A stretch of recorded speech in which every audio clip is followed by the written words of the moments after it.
Welcome back. I'm Ezra Levant. Trinity Western University School of Law has been hit with more discrimination. Members of the Law Society of British Columbia have voted in favor of reversing an earlier decision to accredit Trinity Western graduates. BC's lawyers object to the school's practice of having students sign a personal conduct pledge. That pledge restricts sex to traditional marriage between a man and a woman, while 74% of the Law Society's members voted in favor of blacklisting the Christian school, calling it anti-gay.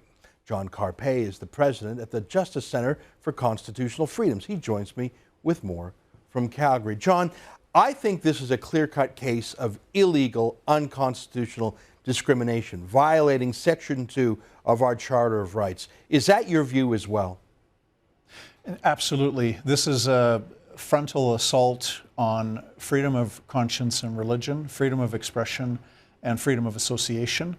And it's complete misunderstanding of what the free society is all about, which is the right of individuals to individually exercise their free expression and freedom of religion, but also under the freedom of association in the Charter, we have a right to gather with other people, and we have thousands of voluntary associations in Calgary, in Canada, registered charities, ethnic associations, political associations, and this decision is just in complete disregard of our fundamental rights to be together with other people and form the associations of our own choice. This pledge, this community covenant, it's something that students voluntarily impose on themselves. They're not like the religious police in Saudi Arabia going hunting for other people who are violating it. It is a self-discipline. That's what's so remarkable to me, that the Law Society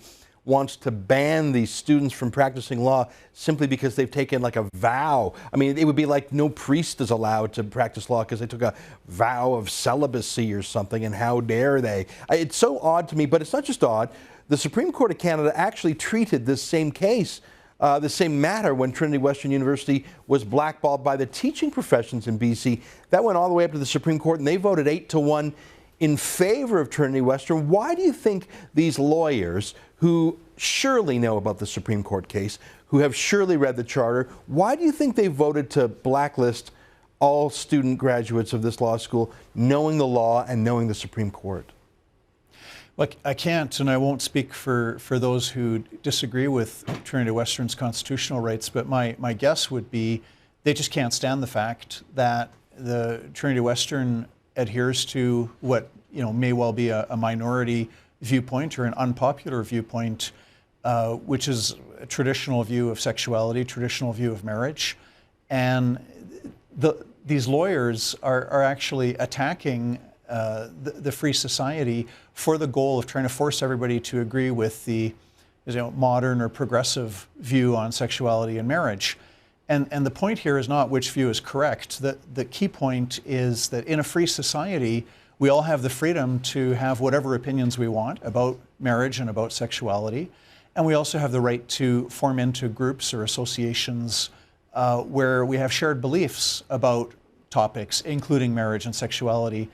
And I think it's really a totalitarian impulse that seeks to impose or force on everybody that everybody has to agree with, everybody has to comply with the modern progressive view on sexuality. And that is just the antithesis of a free society, because in a free society, you should be able to have whatever views you want about sexuality and marriage and every other topic.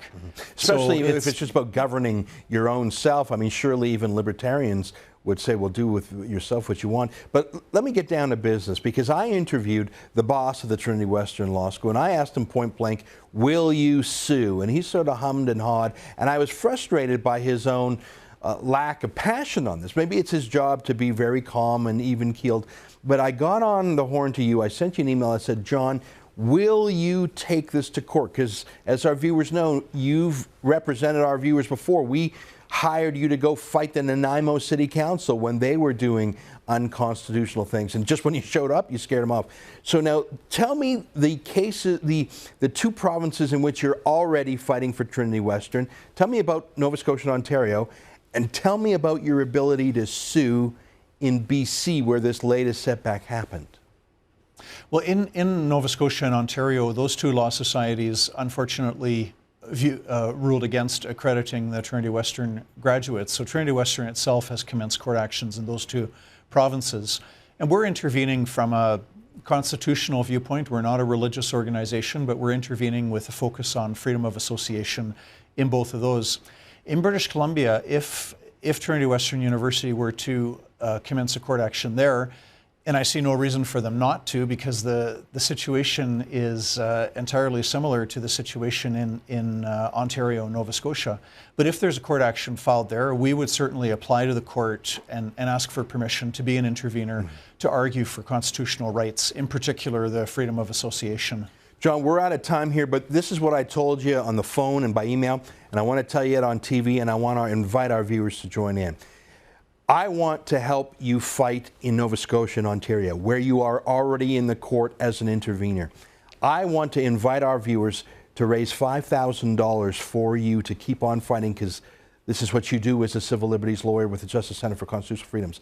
And if the lawsuit opens up in BC, if Trinity Western sues there, I will ask our viewers again to raise another $5,000 to help cover your cost to intervene there. And as I always do, I chip in the first $100 and I invite our viewers to do the next, whatever they can. And John, I don't know if we'll crack $5,000. I hope we will. But for folks who want to help out, go to therealbigots.com. We chose that website because in this case, it's the Law Society that is banning Christian lawyers. They're the real bigots. We're out of time, John. Let's see if we can't raise you some dough to fight these guys in court.